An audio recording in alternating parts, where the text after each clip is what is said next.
नमस्कार, मैं R K Saxena, excellence mastermind coaching Rewa Madhya Pradesh. आप सभी लोगों का इस सिविल जज, एडीपीओ या अदर ला एग्ज़ाम जहाँ पे आईपीसी आती है, तो उसके इस क्लास में सभी लोगों का बहुत बहुत स्वागत और अभिनंदन करता हूँ। मेरी ये सिविल जज एडीपीओ की क्लास है और 64वीं क्लास है और हमारा जो सब्जेक्ट है वो है आपका आईपीसी 1860। तो आईपीसी मैंने धारा 1 से और उसके पहले व्याख्या से शुरू की थी और आज आईपीसी की हमारी लास्ट क्लास है, जिसमें हम आईपीसी की जो अंतिम धारा है 511 बहुत महत्वपूर्ण धारा है। और इस धारा को पढ़ने के साथ साथ इसमें बहुत सारी ऐसी बातें भी आती हैं जो आईपीसी के क्वेश्चन के रूप में हमारे एग्ज़ाम में आती रही हैं, तो मैं वो भी बताने का प्रयास करूँगा। तो चलिए चलते हैं। धारा 511 आईपीसी की अंतिम धारा है ये, और आईपीसी का अंतिम अध्याय जो है 23 है, उसी में ये धारा 511 है। तो एकमात्र अध्याय ये भी है, हमने बताया था कि 3 ऐसे अध्याय हैं जिनमें एक एक धाराएं हैं, तो अंतिम अध्याय आपका 23 है जिसमें केवल एक धारा है 511 धारा। तो चलिए हम चलते हैं। पहले तो हम देखते हैं, पहले इसको थोड़ा सा भूमिका बनाते हैं। तो अपराध ये प्रयत्न से संबंधित है, आपकी अपराध करने का प्रयत्न को दंडनीय बनाती है ये कुछ विशेष स्थितियों में।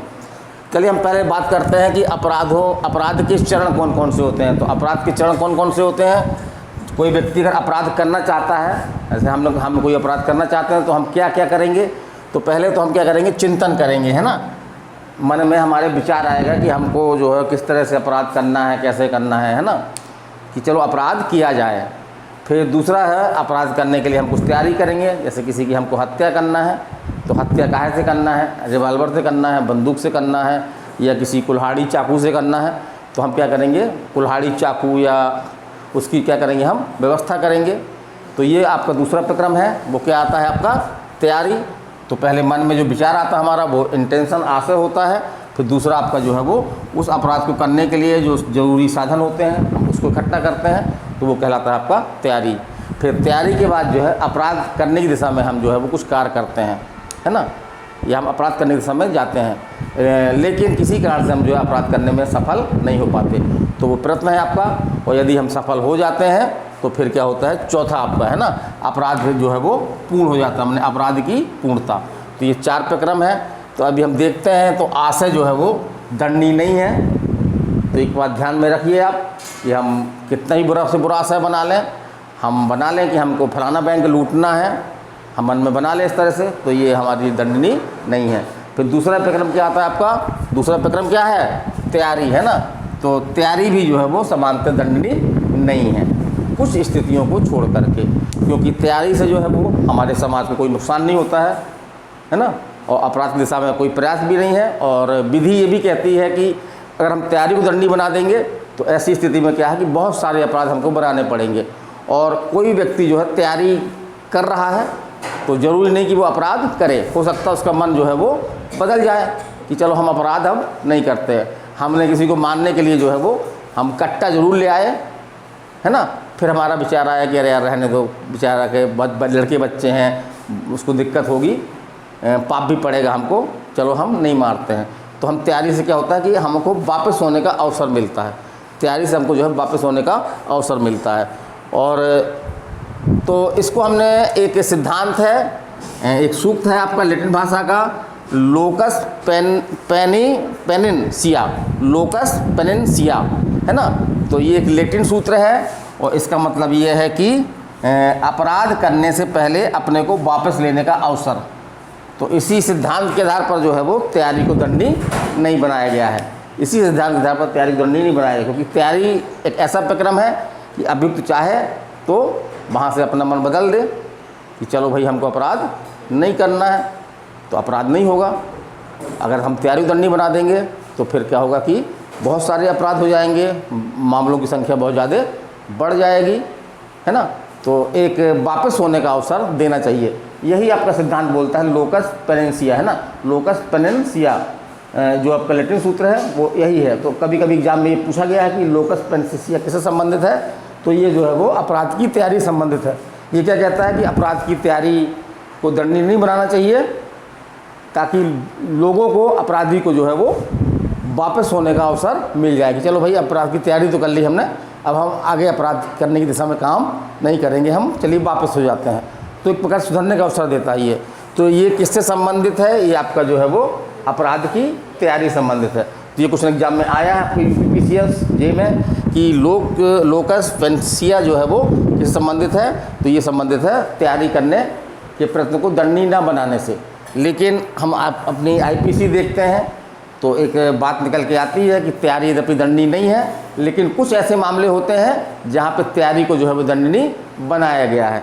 तो हमने पढ़ाया है इसके पहले, वो चीज़ें हमने बताई हैं, जैसे कि आपका भारत सरकार के विरुद्ध युद्ध करने के आशय से तैयारी करना, ये जो है वो दंडनीय है हमारी आईपीसी की धारा 122 के अंतर्गत। इसी प्रकार से भारत सरकार के कई अन्य देशों, शक्तियों से बड़े मधुर संबंध होते हैं। यदि कोई व्यक्ति उन देशों में लूटपाट करने की तैयारी करता है तो ये भी जो है तैयारी जो है वो दंडनीय है। किस धारा में? धारा 126 में। इसी प्रकार से एक ऐसा अपराध है हमारे यहाँ पे, एक अपराध है डकैती, है ना, जो लूट का ही जो है वो गंभीर रूप है।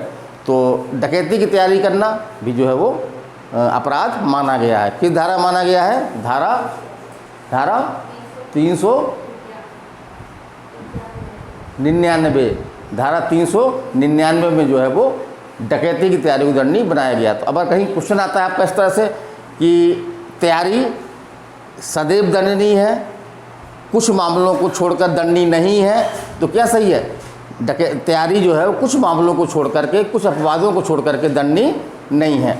अब हम बात करते हैं प्रयत्न की, तो प्रयत्न जो है वो सदैव दंडनीय है।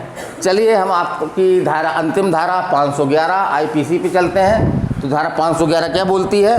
धारा 511 में लिखा हुआ कि आजीवन कारावास, है ना, आजीवन कारावास या अन्य कारावास से दंडनीय अपराधों को करने के प्रयत्न के लिए दंड, माने कि आजीवन कारावास या कोई अन्य कारावास से दंडनीय अपराधों को करने के लिए कोई अगर प्रयत्न करता है तो उसको धारा 511 जो है वो दंडित करती है। धारा 511 जो हम पढ़ते हैं इसके अंदर से आपके क्वेश्चन बनते हैं। तो चलिए हम अपने शब्दों में लिखा है इसको हमने कि धारा 511 ऐसे अपराधों के प्रयत्न को दंडनीय बनाती है जो क्या हो, या तो ऐसे अपराध आजीवन कारावास से दंडनीय है या कोई अन्य कारावास से दंडनीय है। और दूसरी बात जो है, ये भी दोनों बातें ज़रूरी हैं धारा 511 लागू होने के लिए।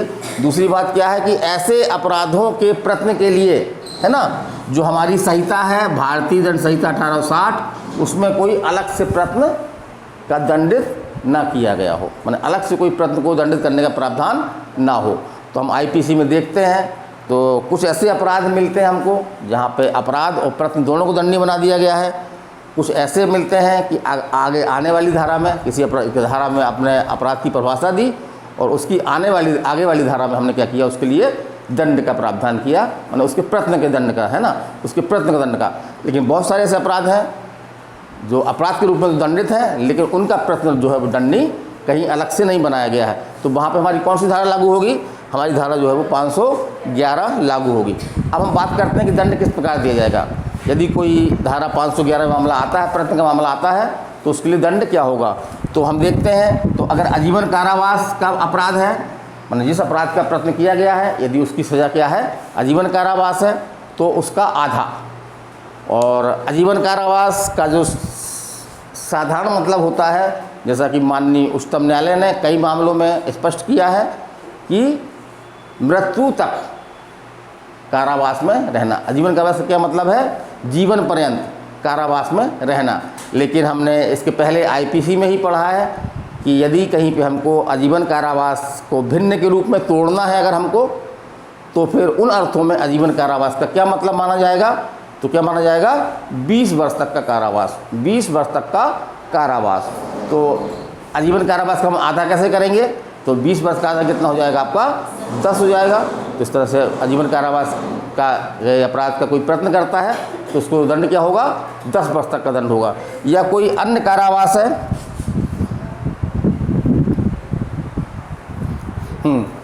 या अन्य कारावास है, तो उसका आधा कर लेंगे। किस अवधि का? उसकी दीर्घतम अवधि का। जो उसके लिए अधिकतम कारावास दिया गया है है ना, जैसे मान लीजिए अधिकतम न्यूनतम 5 वर्ष दिया गया है, अधिकतम 10 वर्ष दिया गया है, तो हम दीर्घतम अवधि माने 10 वर्ष का आधा करेंगे, है ना। या जुर्माना दिया गया है तो जुर्माना में आधा नहीं करना है, जुर्माना पूरा दे सकता है न्यायालय, है ना। उस अपराध के लिए जो भी जुर्माना दिया गया है तो जुर्माने में आधा करने की व्यवस्था धारा 511 में नहीं दी गई है, माने जुर्माना जो है वो पूरा दिया जा सकता है या दोनों दिए जा सकते हैं, फिर न्यायालय के विवेक है ना, या तो कारावास दे दे आधा या जुर्माना दे दे या जो है वो दोनों दे दे। अब हम बात करते हैं कि धारा 511 जो है किन अपराधों में लागू नहीं होती है। तो यही लिखा हमने कि धारा 511 के अंतर्गत निम्न अपराधों का प्रयत्न जो है वो दंडनीय नहीं है। तो पहला हमने लिखा है कि वे अपराध जिनका एकमात्र दंड क्या है, मृत्युदंड। क्योंकि धारा 511 की जो हेडिंग पढ़ते हैं, धारा 511 की जो व्याख्या पढ़ते हैं, उसमें कहीं किस तरह की बात नहीं कही गई है। तो ऐसे अपराध जिनकी सज़ा क्या है, मृत्युदंड है, तो उन अपराधियों के प्रयत्न पर धारा 511 लागू नहीं होगी। फिर दूसरी बात करते हैं कि ऐसे अपराध जो केवल जो है वो जुर्माने से दंडनीय है, तो उन पर भी 511 धारा जो है वो लागू नहीं होगी। चलिए अब हम देखते हैं कि धारा 511 में 2 दृष्टांत दिए गए हैं, बड़े प्यारे दृष्टांत हैं, दोनों दृष्टांत आपके एग्जाम में आए हुए हैं ये। तो चलिए हम उसकी थोड़ा सा व्याख्या कर लें। जैसे कि दृष्टांत नंबर का है, तो इसमें जो अभियुक्त है, का नाम का जो अभियुक्त है वो क्या करता है, उस आभूषण चुराने के उद्देश्य से जो है वो उस संदूक को जो है वो तोड़कर खोलता है ना। और जब संदूक खोल लेता है वो, तो उसको ये पता चलता है कि इसमें तो कोई आभूषण है ही नहीं, तो इस प्रकार से वो आभूषण चुराने में सफल नहीं हो पाता। तो इस प्रकार से क्या किया, अभियुक्त ने कौन सा अपराध किया, अभियुक्त ने जो है वो चोरी करने का प्रयत्न किया। किस धारा के अधीन दंडनीय होगा वो, धारा 511, धारा 511 के अधीन जो है वो दंडनीय होगा। फिर चलिए हम अगला देखते हैं दृष्टांत। इससे मिलकर दूसरा दृष्टांत है, जैसे कि मान लें का नाम का जो अभियुक्त है या नाम के जेब में, है ना, पैसे वगैरह या कुछ चुराने के लिए जो क्या करता है वो हाथ डालता है, लेकिन पता चलता है कि जेब में कुछ पैसे है ही नहीं, जेब में कुछ है ही नहीं, इसी कारण से जो है वो चोरी करने में असफल हो जाता है। तो यहाँ पे या ने कौन सा अपराध किया, या ने जो है वो चोरी के प्रयत्न का अपराध किया। और धारा कौन सी लागू होगी, किस धारा के अधीन पूछेगा, तो धारा 511 के अधीन। अब एक क्वेश्चन आपका इस तरह से आया है आपका ये कि जो ये 2 दृष्टांत हैं आपके धारा 511 के, दृष्टांत का और खा, ये जो है वो किस मामले पर आधारित हैं, किस मामले पर आधारित हैं। तो वो मामला कौन सा है आपका, आर बनाम रिंग्स है, आर बनाम रिंग्स है। तो इसको हम कैसे याद रखें मामले को, तो हम इसकी ट्रिक भी बना सकते हैं। हम इसकी जो है वो ट्रिक कैसे बना सकते हैं, इसमें बात की गई है आभूषण की, बात की गई ना, दृष्टांत में आ रहा ना कि आभूषण चुराने के लिए। तो रिंग हम उंगलियों में पहनते हैं और वो भी क्या है, आभूषण है वो। तो आभूषण, रिंग, तो उससे हम मामला याद रख सकते हैं कि दोनों दृष्टांत हमारे जो है वो रिंग मामला नामक कोई मामला है ना। तो उसको हम आर बनाम रिंग के नाम से उसको जो है वो दिमाग में रख सकते हैं। अगर इतना हमारा क्लू दिमाग में आ जाएगा तो एग्जाम में सामने क्वेश्चन आएगा तो हमसे जो है क्वेश्चन बन जाएगा। चलिए एक बहुत महत्वपूर्ण मामला है ये, कई एग्जामों में आया आपका ये, अभयानंद मिश्रा वर्सेस बिहार राज्य। तो ये छल के प्रयत्न से संबंधित मामला है आपका ये। इसकी घटना क्या थी, इसी घटना भी एग्जाम में आपके आई है। तो इसमें क्या था कि पटना विश्वविद्यालय में एक अभियुक्त जो है वो एमए का एग्ज़ाम देना चाहता था, है ना, और उसके पास लेकिन बीए स्नातक कोई डिग्री नहीं थी, माने बीए स्नातक नहीं था वो, जो ज़रूरी था।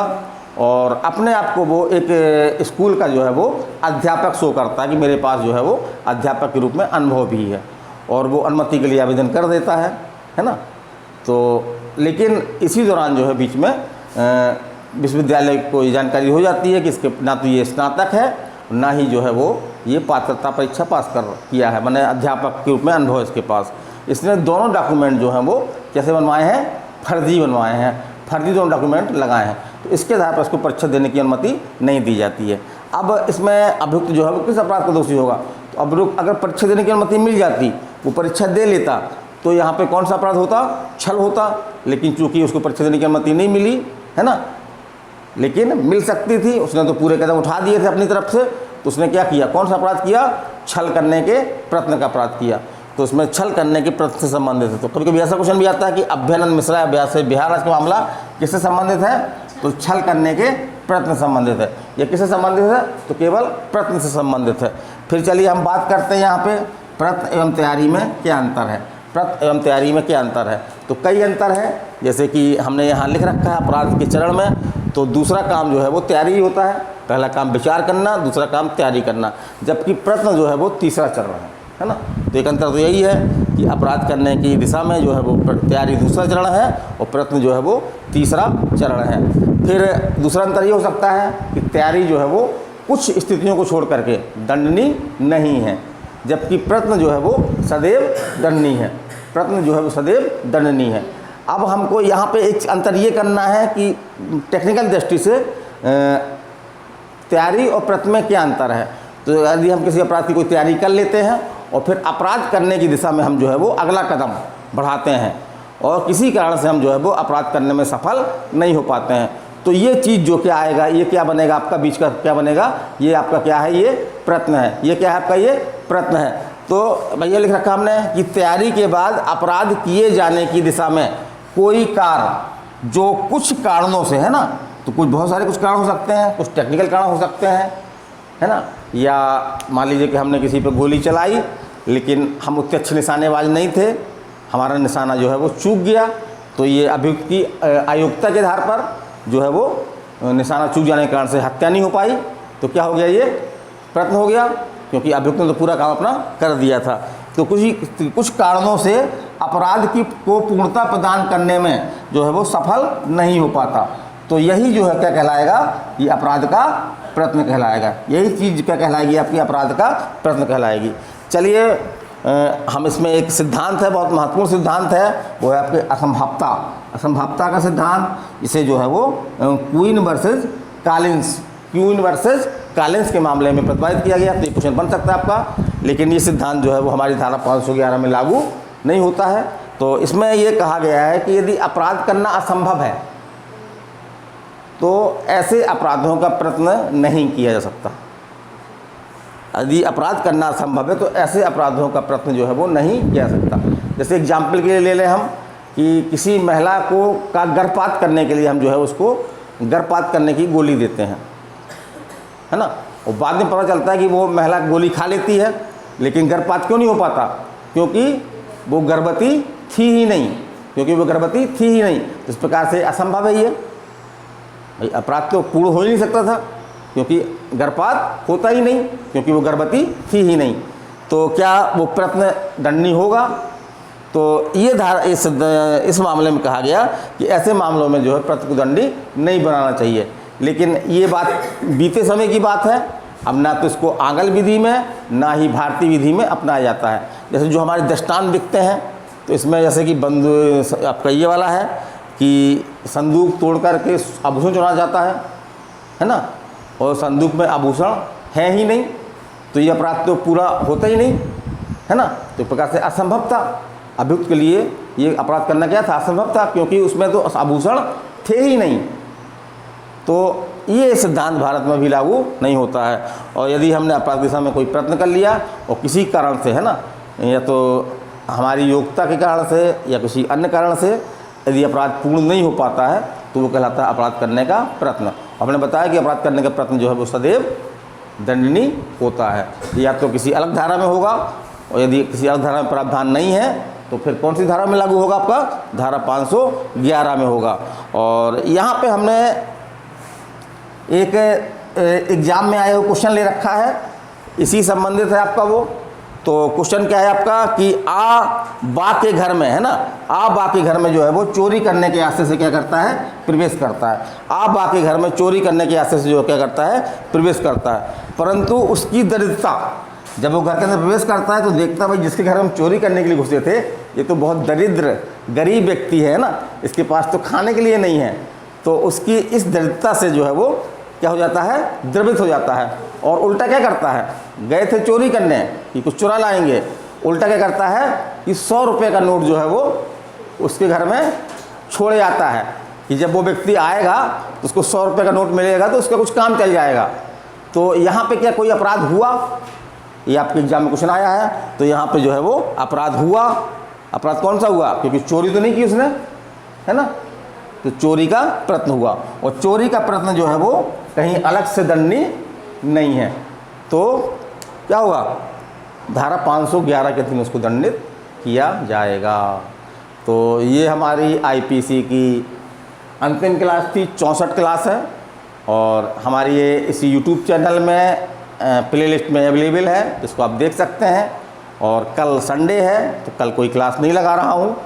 मंडे से मैं जो है वो दंड प्रक्रिया संहिता CRPC जो शुरू करूँगा, बड़े बेसिक ढंग से उसको पढ़ाऊँगा, जिस तरह से मैंने आईपीसी ख़त्म की है।